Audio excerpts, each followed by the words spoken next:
Welcome back, everybody, to another deep dive. And today we're going to be tackling a figure you might not know right off the bat. Antoine Legrand. He was a 17th century philosopher, and he's really a key figure in understanding how the ideas of René Descartes really took root, especially in England. Think of him as like the bridge between Descartes' very radical views and a world that was still very much steeped in Aristotle. Exactly. He's a fascinating case study in how philosophical movements gain traction. Right. Yeah. So we're basing this deep dive on the Stanford Encyclopedia of Philosophy entry on Legrand. But before we get into like all the details and the really complex stuff, let me ask, why should a modern philosophy buff even care about this guy? That's a great question, and it's easy to think of figures like this as just kind of historical curiosities, but Legrand's work is actually surprisingly relevant. Okay. He was wrestling with problems that still plague philosophers today, like the mind-body problem, the nature of causation, Right. and even the question of whether eternal truths depend on God's will. Ooh, get deep right off the bat. Yeah. So let's start with the man himself. The Stanford Encyclopedia paints a picture of a life that was, well, anything but boring. Born in Douai, became a Franciscan friar, ends up in England in 1656. Wow. Not just as a Catholic missionary, but like a full-on Cartesian evangelist. Talk about a bold move, 17th century. England wasn't exactly known for its open-mindedness when it came to either Catholicism or radical new philosophies. No kidding. And the reactions he got were wild. Cambridge seems to welcome him, possibly because of the influence of Neoplatonists who were already kind of open to some Cartesian ideas. Right. But Oxford, total shutdown. Yeah. His work was actually banned there. It really shows you the power dynamics at play even back then in those intellectual circles. Yeah. Samuel Parker, a really big name at Oxford, saw Cartesianism as a slippery slope to atheism, basically lumping it in with Thomas Hobbes's philosophy. So wow. Legrand was walking into a hornet's nest. Yeah, he actually wrote a whole book, Apologia pro Renato Descartes, defending Descartes against those very charges. Yeah. Interesting. Yeah, but let's get to the works that kind of made him famous.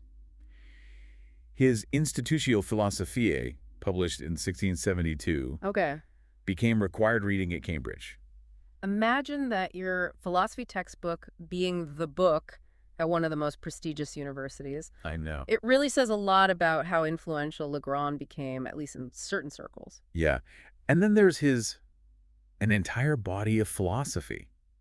According to the principles of the famous René Descartes, published in 1694, as the title suggests. Right. It's a full-blown systematization of Descartes' thought. It's a testament to his deep understanding and commitment to those Cartesian principles. Yeah. He really saw himself as building upon the foundation that Descartes had laid. Okay, so we've got a guy who is seriously dedicated to Descartes' mind-body dualism, the whole 9 yards.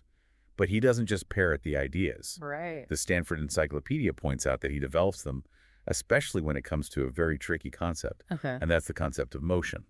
Yeah, this is where things get really interesting. Legrand takes a very firm stance. God is the ultimate source of all motion matter, he argues, is completely passive, and bodies can't move themselves, let alone each other. So every time a ball rolls or a planet spins, it's a direct act of God. That's right. That seems to put a lot on God's plate. It does, but that's where Legrand's concept of secondary causes comes in. Okay. He's not saying that God micromanages every little movement. Right. Instead, he creates the universe with a set of laws and properties. Okay. And then those properties determine how things behave. So it's like God is the billiards player setting up the shot. Exactly. And the balls move according to the angles and the forces involved. Right. But the initial impetus, that first strike, that's all God. That's right. The balls, or in this case material bodies, Yeah. are merely instruments in God's grand design. They have no inherent power to move themselves. This is a far cry from just saying God created the universe and let it run. Yeah. This is like, Legrand is like deeply embedded in the workings of the physical world. It even makes you wonder, is he closer to occasionalism than standard Cartesianism? That's a good question, and it's one that scholars debate to this day. I can imagine. Legrand is walking a very fine line. Yeah. He emphasizes God's direct involvement in motion. Right. But he also talks about universal laws and the created nature of those laws. Right. It's a very nuanced position that we'll need to unpack further as we go. It definitely raises some intriguing questions, I think, for anyone who's familiar with, the debates around causation. Oh, yeah. And determinism. But before we go down that rabbit hole, we need to address the elephant in the room. Oh, boy. The mind-body problem. Ah, yes, the classic Cartesian dilemma. Yes. How can an immaterial mind possibly interact with a material body? Mhm. Descartes himself struggled to give a satisfying answer, And- but Legrand tackles it head-on. Really? And his solution, you guessed it, involves God. Okay, I'm sensing a pattern here. Right. So how does God fix this mind-body conundrum according to Legrand? Well, he sees God as the ultimate mediator. The bridge between these two seemingly incompatible realms. God is the one who allows mind and body to interact and even to form a union. But we can't just say God did it and call it a day. Mm. How does this union actually work? What's the mechanism? Well, Legrand proposes 3 types of union. Okay. First, you have minds united by love, which is pretty straightforward. Yeah. Then there's bodies united by physical proximity. Okay. Think of objects touching or connected in some way. Okay. But the really interesting one is the union of mind and body, which Legrand attributes to mutual dependency. Mutual dependency. So that sounds like they need each other to function. Exactly. Okay. The mind depends on the body for sensations, for experiencing the physical world. Right. And the body depends on the mind for direction, intention, all those things that make us conscious agents. It's this interweaving of activities, this constant interplay that constitutes their union. So it's not just that God brings them together. Right. It's that they're actively engaged in a sort of cosmic dance with God as the choreographer, making sure they move in harmony. That's a wonderful analogy. Thanks. And it highlights the dynamic nature of that mind-body relationship as Legrand conceived of it. This is already making me rethink how I understand that whole Cartesian system. I can imagine. But Legrand doesn't stop there. He's not content with just abstract metaphysical puzzles. No. He wants to apply these principles to the real world, to the natural world. And that's where we see the true scope of his project. He tackles everything: metals, plants, insects, even the human body itself. Wow. He's showing that Cartesian principles aren't just for philosophers pondering the nature of reality. They can actually explain the world we experience, the world we observe. So he's not just an armchair philosopher. He's out there trying to show that this system can account for the nitty-gritty details of the natural world. Exactly. And he stresses the importance of experiments. Not just to confirm theories, but to discover the true nature of things, to uncover God's hidden hand in the workings of creation. That's fascinating. He sees the study of nature as a religious act, Yeah. a way to understand God's plan. He truly believed that by studying the created world, we could come to a deeper understanding of the Creator. So we've got a philosopher deeply embedded in Cartesian metaphysics, grappling with motion, mind-body interaction, applying it all to the natural world. But there's a huge piece of the Cartesian puzzle we haven't even touched on yet, and that's ideas and how we know things. Right, the epistemology. Yeah. Legrand follows Descartes pretty closely here, starting with those 3 types of ideas. Let's hear them refresh my memory. Sure. So first you have adventitious ideas, the ones we get directly from our senses. Okay. Seeing a tree, smelling a flower, that sort of thing. Okay. Basic sensory input. What else? Then there are fictitious ideas, creations of the imagination. Okay. Unicorns, dragons, anything we dream up or concoct in our minds. So this stuff of fantasy novels Exactly. and daydreams. Exactly. And finally, there are innate ideas, the ones that Legrand believes are in our minds from the start, not derived from experience. Right. They're the foundation of knowledge for him, just like for Descartes. Yes, those tricky innate ideas. Yes. But they lead to a major problem, which Descartes also ran into. Right. If, as Descartes argued, our ideas don't actually resemble the objects they represent, Right. how do we know they're accurate? How do we know they correspond to reality? That is the million-dollar question. Yes. And Legrand comes up with a very interesting solution, and he calls it substitution or supplying a stead. Substitution. Now, I'm really intrigued. Break that down for me. Think of it this way. The idea itself might not look like the object, Okay. but the fact that the object caused the idea is enough to guarantee its accuracy. So the causal connection is what matters. Yes. Not the resemblance. Right. The fact that the tree caused my idea of a tree Right. means that the idea is, in a way, standing in for the tree itself. That's it. Legrand is saying that the object's ability to produce the idea acts as a sort of proxy for resemblance.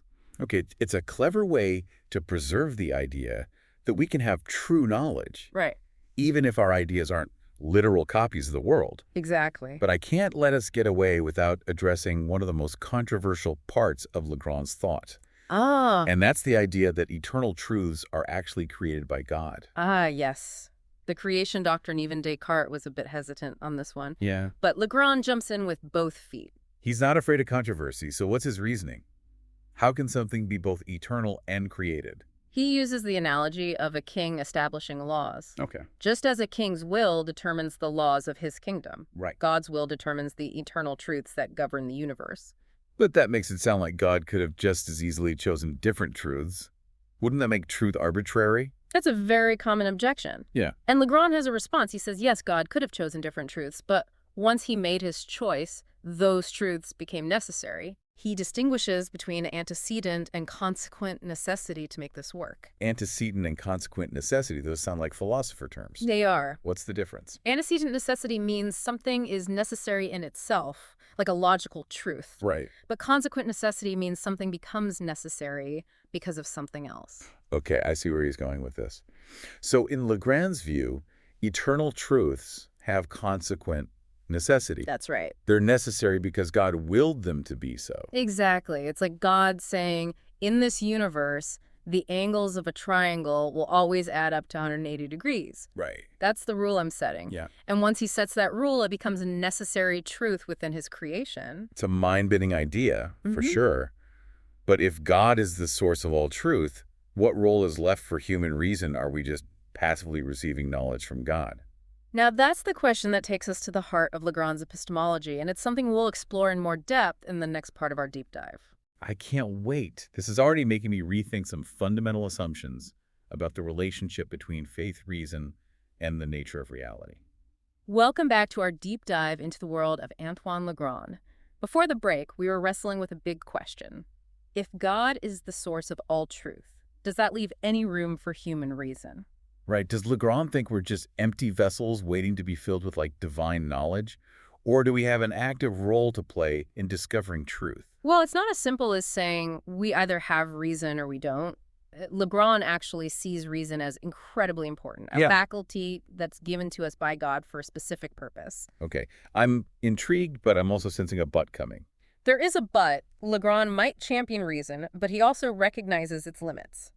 He makes a clear distinction between our ability to understand eternal truths and our ability to discover them on our own. So we can grasp these truths once they're revealed to us, Right. but we can't come up with them ourselves. Exactly. He believes God implanted these simple, true, immutable ideas in our minds. Think of them like seeds of knowledge. They're there, but they need something to make them grow. So the potential for knowledge is innate, but it needs, let's say, some water and sunlight to blossom. A perfect analogy, and that's where experience comes in Legrand. Like, Descartes believed that observation and experimentation are key. We need that sensory input to activate those innate ideas and turn them into real knowledge. So it's not an either-or situation, it's a both-and. Yes. We need both the capacity for reason and the data of experience to really make sense of the world. It's a delicate balance and one that really gets to the heart of how we understand the relationship between what's in our minds and what's out there in reality. It reminds me of how Legrand applied those Cartesian principles to the natural world.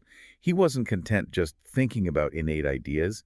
He wanted to see them in action in the messy, complex world around us. Absolutely, and that's where his idea of secondary causes becomes so crucial. He's saying, yes, God is the ultimate source of all motion and change, but he works through those secondary causes, these specific properties of matter, to produce the order and the diversity that we see in nature. So it's like God laid out the blueprint for the universe, Right. but nature is the contractor, the builder, actually putting the pieces together according to the plan. I like that it emphasizes that God's not just a distant watchmaker who set things in motion and walked away. Right. He's intimately involved in the workings of his creation. It also kind of elevates the study of nature, right? Yes. If you're uncovering those secondary causes, those law and properties, you're getting a glimpse into the mind of God. Exactly. For Legrand, natural philosophy wasn't just about understanding the world. It was a pathway to understanding the divine. This makes his work so much richer than just like a dry academic exercise. Right. It's about understanding our place in the cosmos, how we fit into the grand scheme of things. And for Legrand, that understanding of our place in the cosmos inevitably leads to questions of ethics and morality. Okay. How should we live? What is the good life? What is our purpose here? So even though he's known for metaphysics and physics, he doesn't shy away from the big existential questions. Not at all. It's fascinating how his views on this actually evolved over time, his early work. Man Without Passions sounds very stoic, almost advocating for the suppression of emotions. Like we should just shut off our feelings and live by pure reason. It seems that way at first, but then he shifts toward the Cartesian idea that passions, while potentially disruptive, shouldn't be eliminated but trained. They can be directed towards virtue if we understand them properly. So it's about channeling those emotions, not denying them. That's a very different approach. He even tries to reconcile some seemingly opposite views on pleasure, Seneca's Stoicism and Epicureanism, using Descartes' theory of passions as a framework. Wow, he's bringing together some big names and big ideas here. He was a true synthesizer, pulling from various traditions to create a more complete ethical picture. But here's the question that keeps popping into my head. How does Legrand's ethics actually connect with his overall philosophical project? Right. Does his understanding of God, the universe, and even the human mind shape his views on how we should live? That's the core of it. Remember, for Legrand, God isn't some distant entity. He's the ground of being the source of goodness and truth. So ethics for him is about aligning ourselves with that divine order. So living a good life means living in accordance with God's will. Exactly. He sees virtue as a way of participating in the divine essence, striving towards the perfection that God embodies. This reminds me of his concept of mutual dependency and mind-body union. It's like there's a similar kind of dependency in the ethical realm that we need God to guide us towards the good. You're spot on. Legrand believed that we're fundamentally dependent on God for our existence, our knowledge, and even our capacity for virtue. Mhm. But that dependence for him isn't a weakness, it's the source of our strength and fulfillment. So it's by acknowledging that dependence, by recognizing our place within the grand scheme of things, that we can truly become like the best versions of ourselves. That's a beautiful way to put it. Legrand's philosophy is an invitation to see ourselves as part of something much bigger than ourselves, to recognize the interconnectedness of all things, and to strive towards a life that reflects the divine order. This deep dive has been mind-blowing. We've covered metaphysics of physics ethics, all through the lens of this one fascinating figure. And we've only scratched the surface. Legrand's work is so rich, there's always more to uncover. I have to admit, I came into this knowing next to nothing about Antoine Legrand. Now I see him as a major player in 17th century thought. He's often overshadowed by Descartes and Malebranche, but he deserves a spot right there with them. Absolutely. He tackled some of the biggest questions of his time, and his insights are still relevant today. That's the mark of a truly great philosopher, one whose ideas transcend time and place, continuing to challenge and inspire us centuries later. But before we get too carried away, I think we need to circle back to something we touched on earlier, the relationship between Legrand's philosophy and his deep theological commitments. Right? We've talked about how God is central to his explanation of motion-mind-body interaction, even the existence of eternal truths. But how does that theological grounding shape our understanding of his entire philosophical project? It's a crucial question, and one that gets to the heart of what makes Legrand so fascinating and perhaps so challenging for modern readers. I'm all ears. Hmm. Let's dive into that in our final part of this deep dive. Oh. Okay, so we're back, and we've been on quite a journey with Antoine Legrand, haven't we? This 17th century thinker took Cartesianism and really ran with it, pushing those ideas in directions even Descartes might not have anticipated. He really did, and throughout our deep dive, we've seen how God is not just some background figure for Legrand. He's front and center in his explanation of motion-mind-body interaction, the very existence of eternal truths. Right, we've touched on how this theological grounding really shapes his whole philosophical project, but I think we need to kind of unpack that a bit more. Like, what are the implications of putting God at the very foundation of your philosophical system? It's a question that really cuts to the heart of how we understand Legrand, and perhaps even how we approach philosophy itself. Can we truly grasp his ideas, his arguments, his conclusions, without really grappling with the fact that his worldview is so thoroughly rooted in his belief in God? Yeah, it's like trying to understand a building without knowing anything about its foundation. You might see the walls, the roof, the windows, Right. but you wouldn't really get the structural integrity of the whole thing. Exactly. And I think this raises a particularly interesting question for us as modern readers, perhaps even more so than for Legrand's contemporaries. Does his reliance on God as an explanatory principle strengthen or weaken his philosophical arguments? That is a tough one. Yeah. On the one hand, you could say that it makes his system more complete, more comprehensive, Yeah. right? He's not just explaining the physical world or the human mind. He's accounting for their very existence, their ultimate source. Right. There's a certain elegance to it, a sense of everything fitting together neatly under this umbrella of God's creative power and will. Yeah. But on the other hand, you could argue that it makes his arguments less convincing, at least to a modern audience, Yeah. especially to those who don't share his theological assumptions. It could feel like he's kind of dodging the hard questions, by just saying, well, God did it. And there's a danger there for sure if we stop questioning, stop seeking deeper explanations just because we've invoked God, then we've abandoned the spirit of philosophical inquiry. So where does that leave us? How should we approach Legrand's work? Do we have to, like, accept his theological premises to find value in his philosophical insights? I don't think it's about accepting or rejecting his beliefs wholesale. Okay. It's about understanding how those beliefs shape his thinking, how they inform his arguments, and then engaging with those arguments on their own merits. So we don't have to agree with him to learn from him. Right. We can appreciate the rigor of his reasoning, the depth of his analysis, even if we ultimately come to different conclusions. Exactly. I think that's the beauty of philosophy. It's not about dogma or blind faith. It's about questioning, exploring, wrestling with ideas, even if those ideas challenge our own preconceived notions. And that's what Legrand did so brilliantly. Yeah. Right? He took the ideas of his time, the philosophical and theological currents swirling around him, and he grappled with them, he synthesized them, and ultimately he forged his own unique path. He did, and in doing so, he left behind a body of work that continues to challenge and inspire us centuries later. So to our listeners, I encourage you, don't shy away from Legrand, just because he might seem a bit too theologically minded for modern tastes. Dive into his work, wrestle with his ideas, and see what sparks your own philosophical curiosity. You might find that this 17th century thinker has something surprising to say about the questions we're still grappling with today.